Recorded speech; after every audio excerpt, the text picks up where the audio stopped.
Well, hello and welcome back to Single Women Retiring Abroad.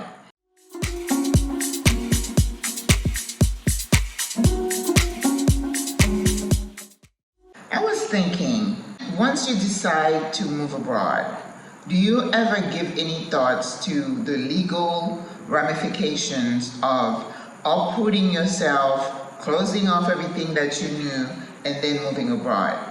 There is a lot to think about from a legal perspective, and this is what we're going to talk about today. I will go step by step telling you all the things you need to do when you're considering a move abroad.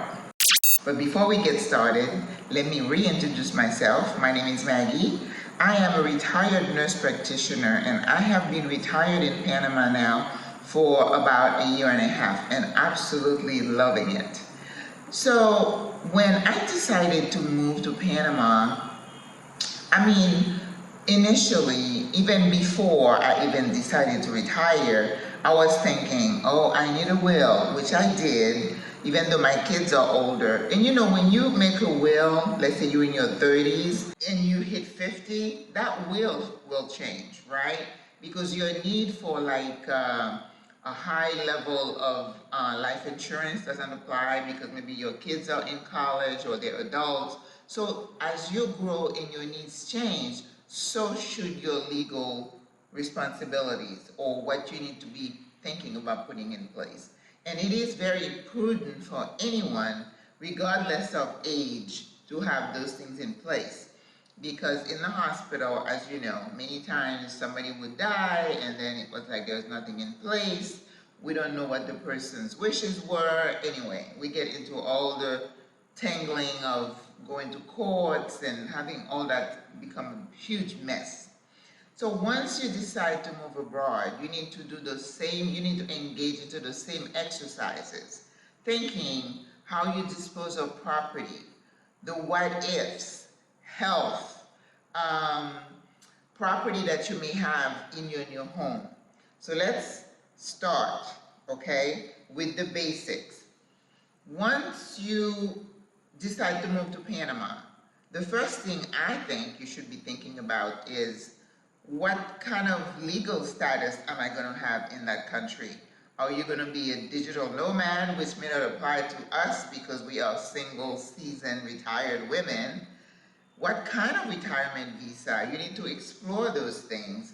Are you going to be getting a pensionado visa, which is very popular here in Panama?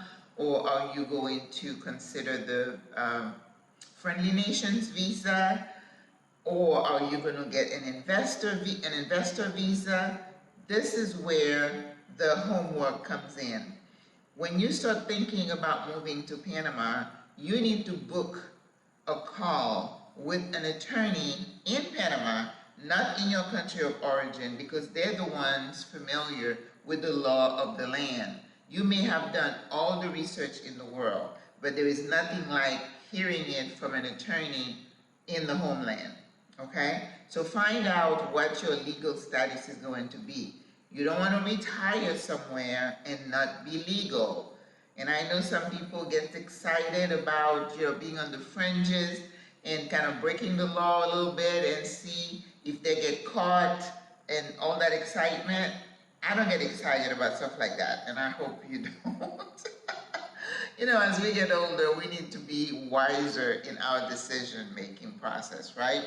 So find out what your legal status is going to be and answer the question the attorney asks you, and then she'll say, or he'll say, you have a choice or you don't have an option, you only qualify for this one. And a lot of it has to do with your income, right? And a steady source of income. So make sure you consult an attorney, and they do give you a free consultation, so you have no excuse. And please don't do it alone, okay? I do not recommend that.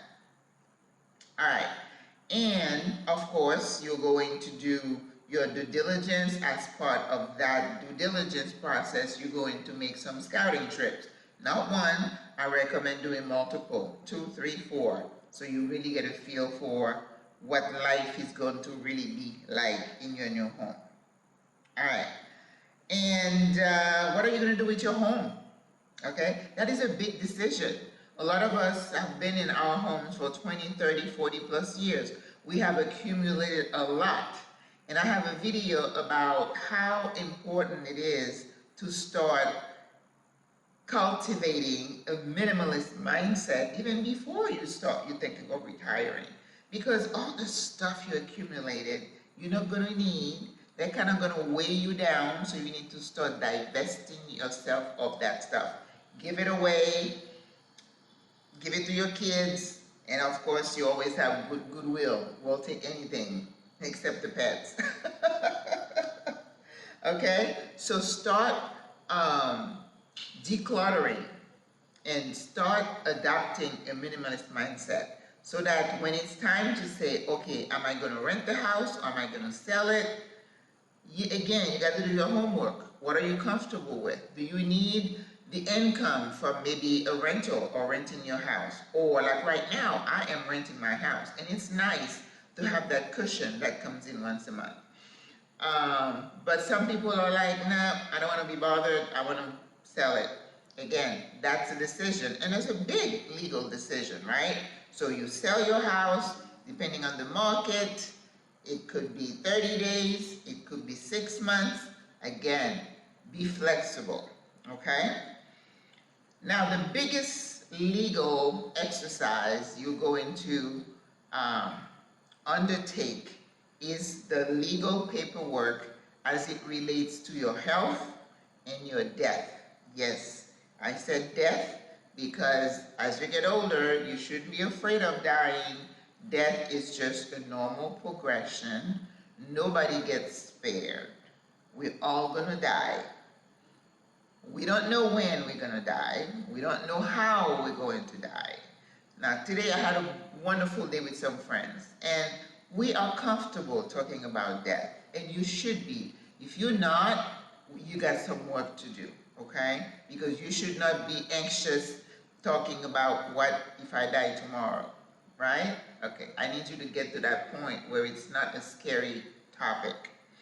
So in the US, we recommend that people get their advance directives in order. You have a will, which is how to dispose of your property. You have a living will, that means those are your wishes in case you become incapacitated and can't make decisions for yourself.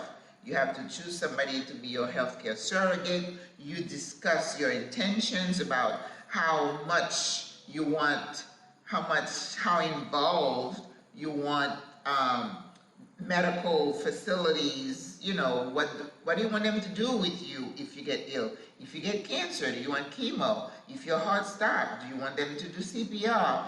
You got to, again, be comfortable talking about those. And I think it's a good thing to think these through for yourself before you become incapacitated, and not put that burden on your loved one. It's not fair for them to try to figure out, what would mom want me to do? And sometimes out of fear, they just say, oh, just do everything. And then you're sitting there thinking, no, that's not what I wanted. So you need to have that conversation with your children. If your children are not ready mentally, my kids, you know, some of them were not ready to talk about that. Oh, I'm not ready. Okay, then you can choose somebody else. You know, a cousin, a good friend, a neighbor. As long as you designate that person and they accept and you sign the papers, you're good. So make sure you think through those. What do you want done? Do you want them to do everything they can to keep you alive? And no shame here. No, I'm not putting any guilt on anybody. Everybody has to decide that for themselves. So make sure that is written in your living will, okay? And then what they recommend is just you have, what do they call that? The estate planning is the whole paperwork, but you have a document, a trust. You know, sometimes the words don't come right away. You do a trust. That is a document that says, in case something happens to me, I designate this person to manage my affair. This is not your medical, but this is your house, your bank account, right? And a trust is not going to go into probate, because some people think, if I have a will, then I said, okay, when I die, my daughter should get all my, you know, whatever I have. that is not going to happen right away. It's going to get tied up in the courts, and that takes years to resolve. What you want to do, it has an entity called a trust, and once you die, the person you designated automatically becomes the executor of your estate. Okay? So I did that. I did all the paperwork. I had my living will, I had my will, and then I had my trust. All the paperwork is done. I designated my person. I discussed that with my person. She agreed. I had one person, and then I have an alternate. You know, because if one can do it, the other one has the authority, legal authority. I went to my bank and I said, okay, I have this document. I want to give you a copy to put in your safe deposit box or whatever. They're like, no, we don't do that anymore. They said, when you die, they bring the death certificate and the paperwork, and then they have automatic access. And I talked to the attorney here in Panama, it's the same way, okay? So make sure you get that done. Don't think that if you have a will, everything is done. It's not. And you can watch some videos about that. And a lot of people think, oh, I have a will. No, a will doesn't automatically say your child gonna get your property, okay?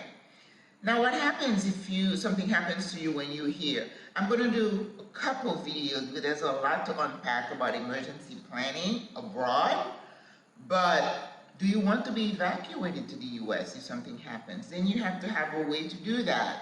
And people talk about travel insurance doing that, and some policies do that, but you need to know. So you got to talk to an insurance person and say, I need that in whatever plan I buy, okay? Some of us don't want that, but again, that's within our right to decide. Do you want, if you die abroad, do you want your body to be brought back to the state? That is something you need to discuss because the cost could be pretty high for your loved one. And I'm thinking, for me personally, why would I want you to spend all that money to bring my body that's going to go in the ground or it's going to be burned over there? You can burn me here. It doesn't matter to me. Whew, it's pretty warm here now. So you got to think about that. Decide if you're going to be cremated versus having a funeral. Right now I am talking to a company about cremation and versus funeral, okay? Very important conversation to have. Your bank account, is there somebody else on your bank account in case you're incapacitated or you're in the hospital? Can somebody else access your bank account? You need to make sure you have that in place. Your telephone, are they able to unlock it? Do they have your password? I heard yesterday that there is a code on your phone that is for emergencies only. So I need to explore that further. And I will talk about that when I do the emergency video. If you buy property here, what happens to it if you die? That's why the attorney says all the paperwork you did at home, you have to do them here in this country, because Panama will not honor those documents that you did in the States, and they're in English. So you have to go by the laws of this land, your new home, okay? So you're gonna have to, again, have a conversation with the appropriate attorney to draw those up. And this is what single women retiring abroad is gonna assist our sisters to do the same thing, because we wanna make sure everything is airtight, no surprises, okay?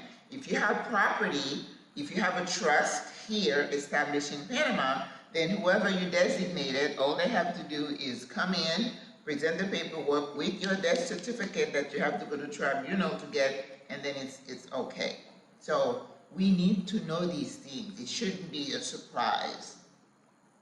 All right.